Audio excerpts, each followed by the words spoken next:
Kemampuan orang untuk mencaci maki saya itu juga disebabkan karena kemampuan saya untuk memberi kritik pada junjungan dia, pada junjungan mereka. Bagi saya itu fair-fair aja tuh. Di dalam debat itu yang argumennya paling masuk akal, dia yang mesti diterima. Tapi buat saya hal yang biasa aja tuh, dan saya terlatih di dalam membaca bahasa tubuh orang. Ya kalau kita udah terlibat di dalam debat, tidak ada sopan santun lagi kan.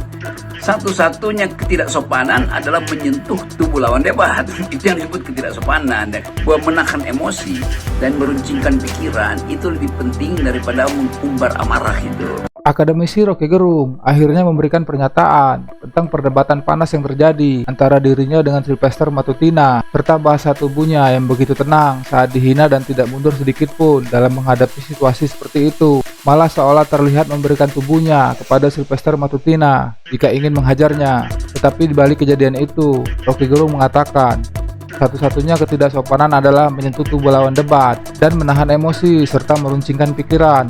Itu lebih penting daripada mengumbar amarah. Saya sudah berjanji untuk tidak membahas itu, dan saya dari awal tahu bahwa kemampuan orang untuk mencaci maki saya itu juga disebabkan karena kemampuan saya untuk memberi kritik pada junjungan dia, pada junjungan mereka. Bagi saya itu fair-fair aja tuh.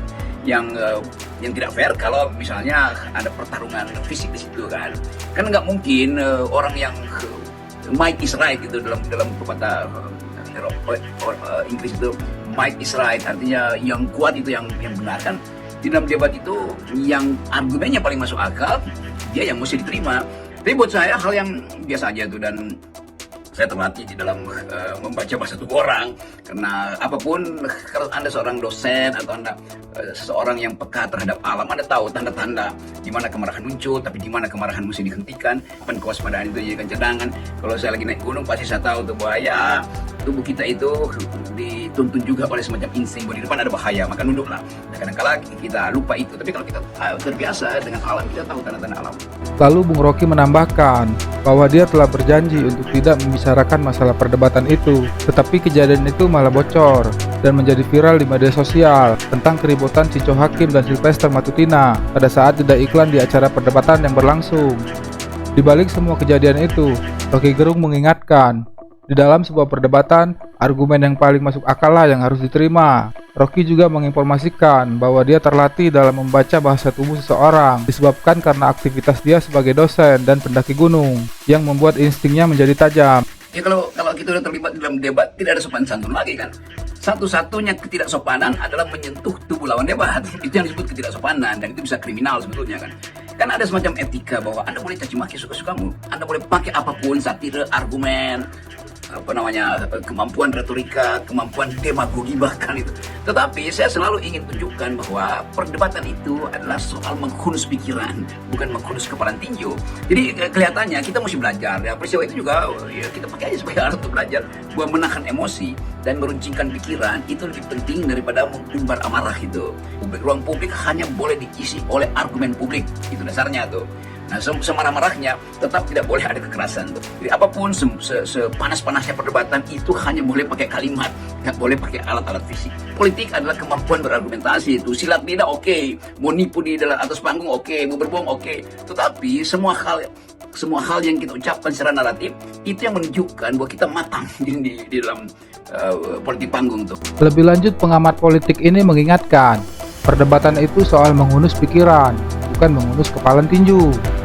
Panas-panasnya sebuah perdebatan hanya boleh menggunakan kalimat, tidak boleh ada kekerasan fisik. Mungkin saya perlu kasih semacam kursus debat atau kursus argumentasi pada caleg-caleg atau anggota DPR yang baru atau bupati segala macam, supaya juga kita bisa mengerti bahwa keindahan politik itu adalah di dalam percakapan intelektual, itu intinya kan. Dari awal kita tahu bahwa politik adalah mengucapkan pikiran itu. Kenapa kita berpolitik? Supaya kita hindari pertempuran yang sifatnya dan daging ke daging kan. Kita ingin konsep ke konsep tuh. Kita tinggalkan satu situasi brutal yang mungkin disebut dulu oleh Rousseau sebagai state of nature, supaya kita masuk di dalam perkelahian ide, perkelahian gagasan. Dan ujian gagasan itu yang memungkinkan kita disebut sebagai manusia yang berpikir. Dari menunda kemarahan itu penanda bahwa Anda adalah makhluk yang berpikir. Itu poinnya. Tapi kita bisa perlihatkan bahwa Indonesia tumbuh dengan tumbuh dengan tajam di dalam aspek-aspek perdebatan. Kita tahu bagaimana founding parents kita di awal kemerdekaan bertempur secara argumen, panjang lebar bicara tentang dasar negara, bahkan sampai macet perdebatannya tuh. Tapi semuanya berlangsung dengan kemampuan berargumentasi. Jadi saya kira kita kembalikan politik ke dalam wilayah argumen, bukan wilayah sentimen. Apalagi sentimen yang menghasilkan peluang untuk ngamuk di atas panggung. Itu saya kira itu. Ya udah, yang kemarin itu kita jadikan pelajaran supaya ada pertumbuhan ide pada kita bahwa politik harus diasuh dengan pikiran, harus diasuh dengan ketajaman pikiran, bukan dengan kemarahan, dan apalagi kemarahan yang dimanifestasikan melalui gerakan-gerakan fisik yang kadang-kala justru terlihat lucu itu.